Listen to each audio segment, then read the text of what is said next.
PSC ടോക്സിലേക്ക് ഏവർക്കും വീണ്ടും സ്വാഗതം. LPUP ഇൻ്റർവ്യൂ സീരീസുമായി തന്നെയാണ് ഇന്നും വന്നിരിക്കുന്നത്. എന്നാൽ ഇന്നൊരു പുതിയ ടോപ്പിക് നിങ്ങളെ ഇൻട്രൊഡ്യൂസ് ചെയ്യാനല്ല ഞാൻ വന്നത്. ഞാനിന്ന് ഷെയർ ചെയ്യാൻ ആഗ്രഹിക്കുന്നത് LPUP ഇൻ്റർവ്യൂവിന് പോകുന്നതിന് മുമ്പ് ഏതെല്ലാം ഭാഗങ്ങളാണ് സൈക്കോളജിയിൽ നിന്ന് നമ്മൾ പഠിച്ചു പോകേണ്ടത് എന്ന് പറയാനാണ്. ഒരുപാട് കമൻറ്റ്സ് ഓൾറെഡി വന്ന ഒരു ഭാഗമാണിത്. ഈ ഒരു ചോദ്യം ആവർത്തിച്ച് ചോദിച്ചിട്ടുണ്ട്, ഏതൊക്കെ സൈക്കോളജി ഭാഗങ്ങളാണ് നോക്കി പോകേണ്ടത് എന്ന് ഓൾറെഡി ഒരുപാട് പേര് ചോദിച്ചു. അത് ഇത്രയും നേരം വൈകാൻ, ഇങ്ങനെ ഒരു വീഡിയോ ചെയ്യാൻ ഇത്രയും നേരം വൈകാനുള്ള ഒരു പ്രധാന കാരണം എന്ത്, ഒരുപാട് പേരോട് അന്വേഷിക്കേണ്ടി വന്നു. നമുക്കറിയില്ല ഏതൊക്കെ ഭാഗങ്ങളിൽ നിന്നാണ് വന്നത്, ഏതെല്ലാമാണ് ഇമ്പോർട്ടൻ്റ് ഏരിയാസ് എന്ന്. അത് ഒരു വർഷത്തെ, ഒരു കഴിഞ്ഞ പ്രാവശ്യത്തെ മാത്രം ഇൻ്റർവ്യൂ ചെയ്ത വ്യക്തികളിൽ നിന്ന് മാത്രം നോക്കിയിട്ട് പോരാ. നമ്മൾ അതിന് മുമ്പും ഇൻ്റർവ്യൂ കഴിഞ്ഞ ഒരുപാട് ടീച്ചേഴ്സ്, എൻ്റെ പരിചയത്തിലുള്ള ടീച്ചേഴ്സിൽ നിന്നെല്ലാം അഭിപ്രായങ്ങൾ ശേഖരിച്ച ശേഷം മാത്രമാണ് ഈ ഒരു വീഡിയോ ഞാൻ നിങ്ങൾക്കായിട്ട് ചെയ്യുന്നത്. ഇതിൽ പറഞ്ഞിട്ടുള്ള ഭാഗങ്ങൾ മാത്രമാണ് ഇവരെല്ലാം പറഞ്ഞത്.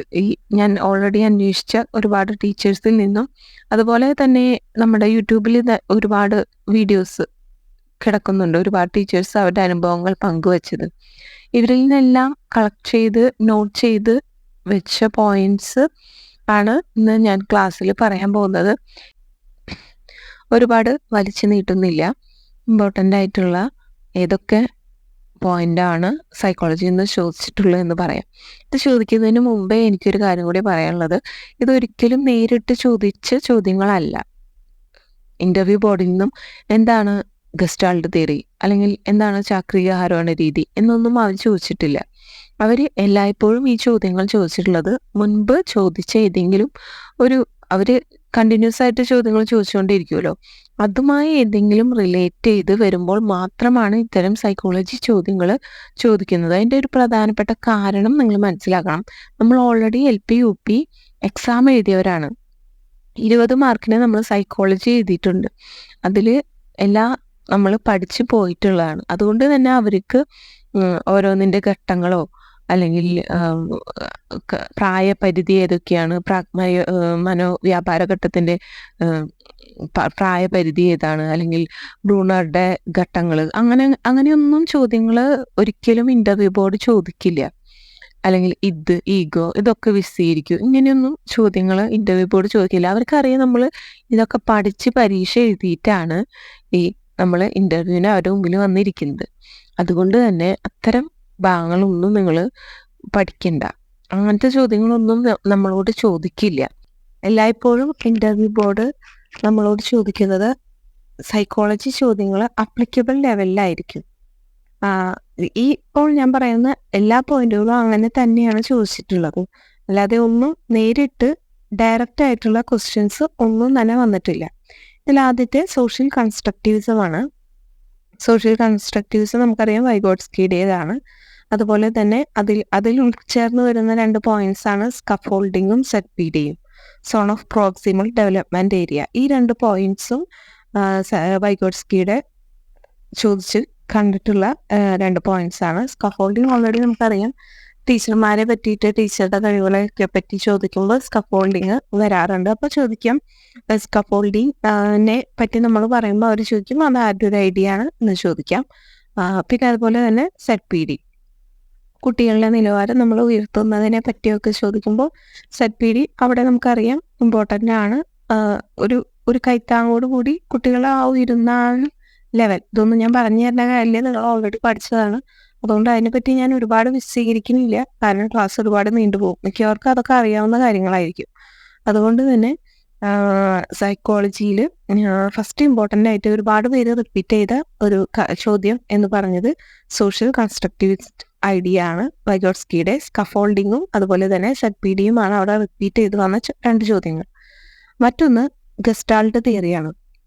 ഗസ്റ്റാൾട്ട് തിയറി ചോദിച്ചു വന്നതില്ല ഇപ്പോഴും പ്രൈമറി ക്ലാസ്സുകളിൽ ഉദ്ഗ്രഥിത സമീപനം, അതിനെക്കുറിച്ചുള്ള ചോദ്യങ്ങൾ വരുമ്പോഴാണ് മിക്കപ്പോഴും എല്ലാവരോടും ഗസ്റ്റാൾട്ട് തിയറി എന്താണ്, അതിനോട് അനുബന്ധിച്ച് നിൽക്കുന്നതാണല്ലോ ഗസ്റ്റാൾട്ട് തിയറി. അപ്പോൾ ആ ഉദ്ഗ്രഥിതം ഐഡിയയെ പറ്റി നമ്മൾ പറയുമ്പോൾ അതിനോട് ചേർന്ന് ഒരുപാട് പേരോട് LP ഇന്റർവ്യൂവിൽ ചോദിച്ചു വന്ന ഒന്നാണ് ഗസ്റ്റാൾട്ട് തിയറി. അതെങ്ങനെ റിലേറ്റ് ചെയ്തിരിക്കുന്നു, അതിൻ്റെ ഒരു ഐഡിയ എന്താണ് എന്നെല്ലാം ചോദിച്ചിട്ടുണ്ട്. മറ്റൊന്ന്, ഇപ്പോൾ നിലവിൽ നമ്മുടെ പാഠപുസ്തകങ്ങളെല്ലാം തന്നെ ചാക്രികാരോഹണ രീതിയിലാണ് ഒരു അസംബിൾ ചെയ്ത് വെച്ചിരിക്കുന്നത്. അപ്പോൾ അതുകൊണ്ട് തന്നെ ചാക്രികാരോഹണ രീതിയെ പറ്റി UP ഇന്റർവ്യൂകളിൽ സ്ഥിരമായിട്ട് ചോദിച്ചു വന്നിരുന്നു. അത് ആരുടെ ഐഡിയ ആണ്, എന്താണ് ആ ഐഡിയ എന്നുള്ളതും റിപ്പീറ്റഡ് ആയിട്ട് വന്നൊരു ചോദ്യമാണ്. ബ്രൂണറുടെ ആണ് ചാക്രികാരോഹണ രീതി എന്ന് പറയുന്നത്. അതും നിങ്ങൾ നോക്കി പോകാം. ഈ 3 ആദ്യത്തെ ഒരു പോർഷനിൽ ഏറ്റവും കൂടുതൽ റിപ്പീറ്റഡ് ആയിട്ട് വന്ന 3 ചോദ്യങ്ങൾ എനിക്ക് ലഭിച്ചത്. Social constructivism, gestalt theory and last one ചാക്രികാരോഹണ രീതി എന്നുള്ളതാണ്. നെക്സ്റ്റ് വൺ, നമ്മൾ ഓൾറെഡി നമുക്കറിയാം പാവ്ലോവ്, തോണ്ടൈക്ക്, സ്കിന്നർ, ഓഹ്ലർ ഇവരുടെയൊക്കെ ഒരുപാട് എക്സ്പെരിമെന്റ്സ് നടത്തിയിട്ടുണ്ട്. അത് എന്താണെന്നുള്ളൊരു ചോദ്യം, അതും നേരിട്ട് വന്നതല്ല. ഓൾറെഡി പറഞ്ഞ പോലെ മുൻപത്തെ ഏതെങ്കിലും ചോദ്യമായി കണക്ട് ചെയ്ത് റിലേറ്റ് ചെയ്ത് വരുമ്പോൾ മാത്രമാണ് ചോദിച്ചിട്ടുള്ളത്. ഇപ്പൊ പാവ്ലോവിന്റെ പട്ടിയുടെ പരീക്ഷണം, അതുപോലെ തൊണ്ടൈക്കിന്റെ പൂച്ചയുടെ പരീക്ഷണത്തെ പറ്റി, സ്കിന്നറിന്റെ എലി, പ്രാവ് എന്നിവയെ വെച്ചിട്ട് ചെയ്ത പരീക്ഷണങ്ങൾ എന്താണെന്ന് അറിയാം. ഇതിൽ സ്കിന്നറിന്റെ ആണ് പിന്നെ റിപ്പീറ്റഡ് ആയിട്ട് ഇതിൽ കൂടുതലായിട്ട് ചോദിച്ചു വന്നത് സ്കിന്നറിന്റെ ആണ്. അത് അദ്ദേഹത്തിന്റെ റീഇൻഫോഴ്സ്മെന്റ് എന്നുള്ളൊരു ടേം ഉണ്ടല്ലോ, അതിനെപ്പറ്റി ഒരുപാട് പേരോട് ചോദിച്ചതായിട്ട് നമ്മൾ അന്വേഷിച്ച് പറഞ്ഞു. റീഇൻഫോഴ്സ്മെന്റ് എന്ന് പറയുന്നത് പോസിറ്റീവ് ഉണ്ട്, നെഗറ്റീവ് ഉണ്ട്. അപ്പോൾ അത് എങ്ങനെയാണ് കുട്ടികളിൽ ഈ റീഇൻഫോഴ്സ്മെന്റ് കൊടുക്കുന്നതിനെ പറ്റിയുള്ള ചോദ്യങ്ങളും സംഭാഷണങ്ങളും വരുമ്പോഴാണ് ഈ സ്കിന്നറിന്റെ ആശയത്തിലേക്ക് അവർ കടന്ന് ചോദിക്കുന്നത്. പോസിറ്റീവ്, നെഗറ്റീവ് റീഇൻഫോഴ്സ്മെന്റ് ഉണ്ട്. അവിടെ തന്നെ നമുക്കറിയാം പ്രബലനം എന്ന് മലയാളത്തിൽ പറയുന്ന സംഭവങ്ങളൊക്കെ ഉണ്ടല്ലോ, റിവാർഡ്, അതുപോലെ പണിഷ്മെന്റ്, ഇതൊക്കെ ആ ഒരു സ്കിന്നറിന്റെ റീഇൻഫോഴ്സ്മെന്റിൽ വരുന്ന ഭാഗങ്ങളാണ്. അപ്പൊ അതൊക്കെ ഒന്ന് നോക്കി പോകേണ്ടതാണ്. പോസിറ്റീവ് റീഇൻഫോഴ്സ്മെന്റ്, നെഗറ്റീവ് റീഇൻഫോഴ്സ്മെന്റ് എന്താണ്, അത് കുട്ടികളിൽ എങ്ങനെയാണ് അപ്ലിക്കബിൾ ആയിട്ടുള്ളത് എന്നുള്ളതൊന്ന് നമ്മൾ പറയാനായിട്ട് പ്രിപ്പയർ ചെയ്ത് പോവാം.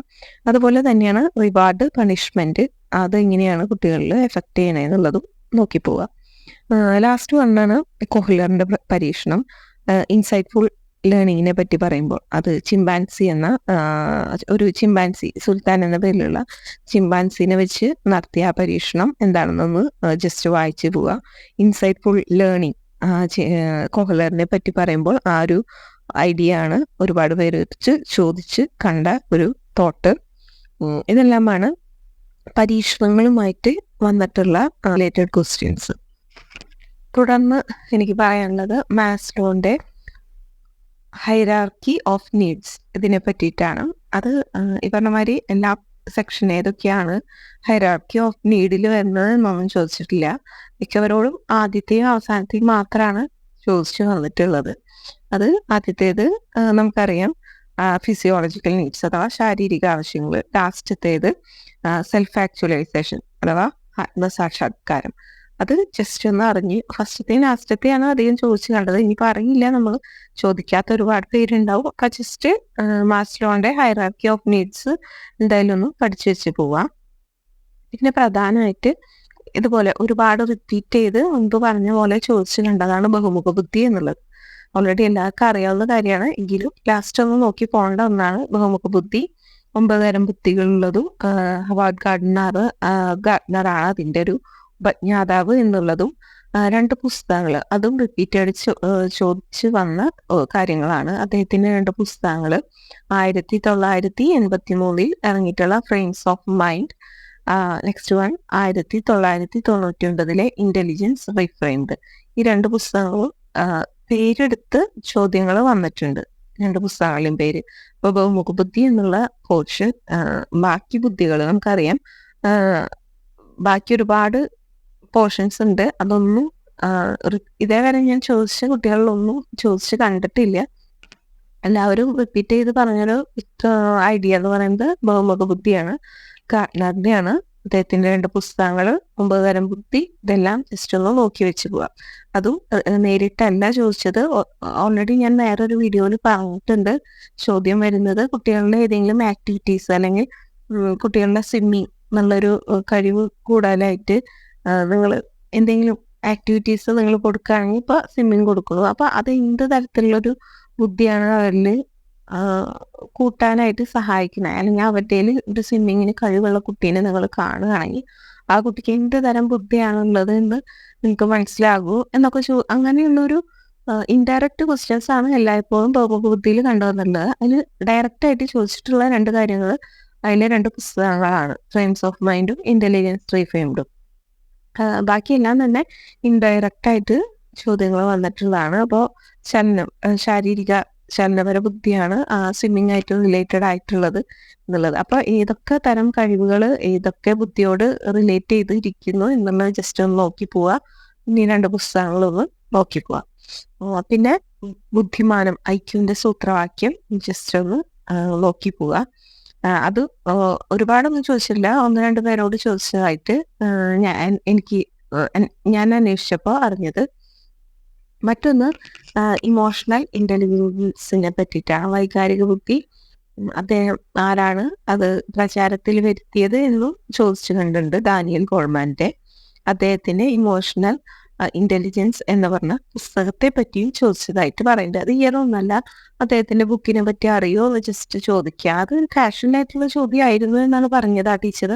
പക്ഷെ എങ്കിൽ പോലും ജസ്റ്റ് ഒന്ന് നമ്മൾ നോക്കി പോവുക. പെട്ടെന്ന് അദ്ദേഹത്തിന്റെ ബുക്ക് ഏതാണെന്ന് ചോദിച്ചു കഴിഞ്ഞാൽ നമുക്ക് പറയാൻ അറിയണം. ഇമോഷണൽ ഇന്റലിജൻസ് എന്നാണ് അദ്ദേഹത്തിന്റെ ബുക്കിന്റെ പേര്.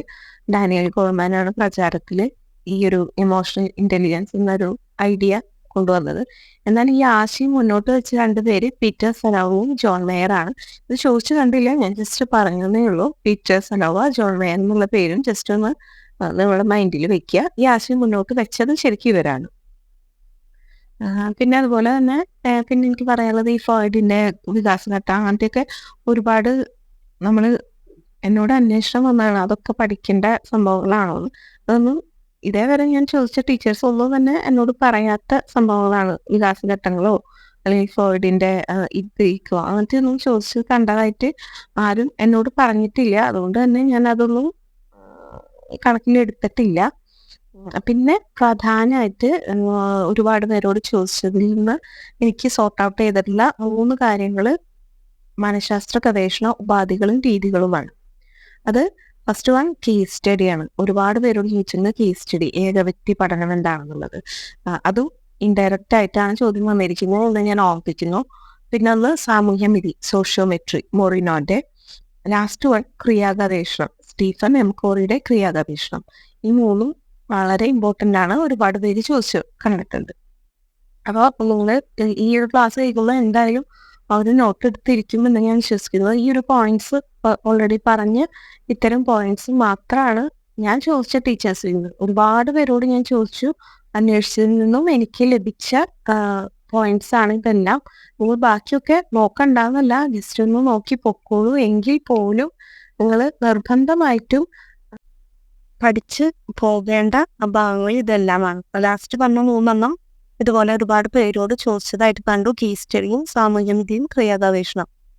ഏകവ്യക്തി പഠനം, കേസ് സ്റ്റഡി, സോഷ്യോമെട്രി, സാമൂഹ്യവിധി, അതുപോലെ ക്രിയാഗവേഷണം. 3 നന്നായി നോക്കുക. അതിൻ്റെ ഉപജ്ഞാതാക്കൾ, അതിൻ്റെ ഒരു ഐഡിയ, ഇതൊക്കെ എന്തായാലും നോക്കി പോവുക.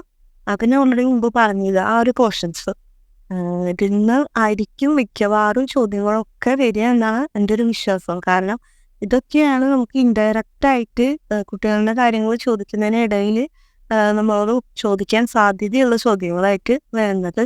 അതുകൊണ്ട് ഇതെന്തായാലും നിർബന്ധമായിട്ട് നോക്കി പോവുക. ബാക്കിയുള്ളത് ജസ്റ്റ് ഒന്ന് വായിച്ചു പോവുക. ഇതെല്ലാം ചോദിക്കുകയാണെങ്കിൽ ഒന്ന് കിട്ടണം എന്നുള്ളൊരു ഐഡിയയിൽ ഇതൊക്കെ ഇപ്പോൾ ഞാൻ പറഞ്ഞ പോയിന്റുകളൊക്കെ തന്നെ നല്ല രീതിയിൽ തന്നെ തറവായിട്ട് പഠിച്ചു പോകാൻ ശ്രമിക്കാം. നിങ്ങൾക്ക് ഈ ക്ലാസ് യൂസ്ഫുൾ ആകും എന്ന് തന്നെ ഞാൻ വിശ്വസിക്കുന്നു. നന്ദി.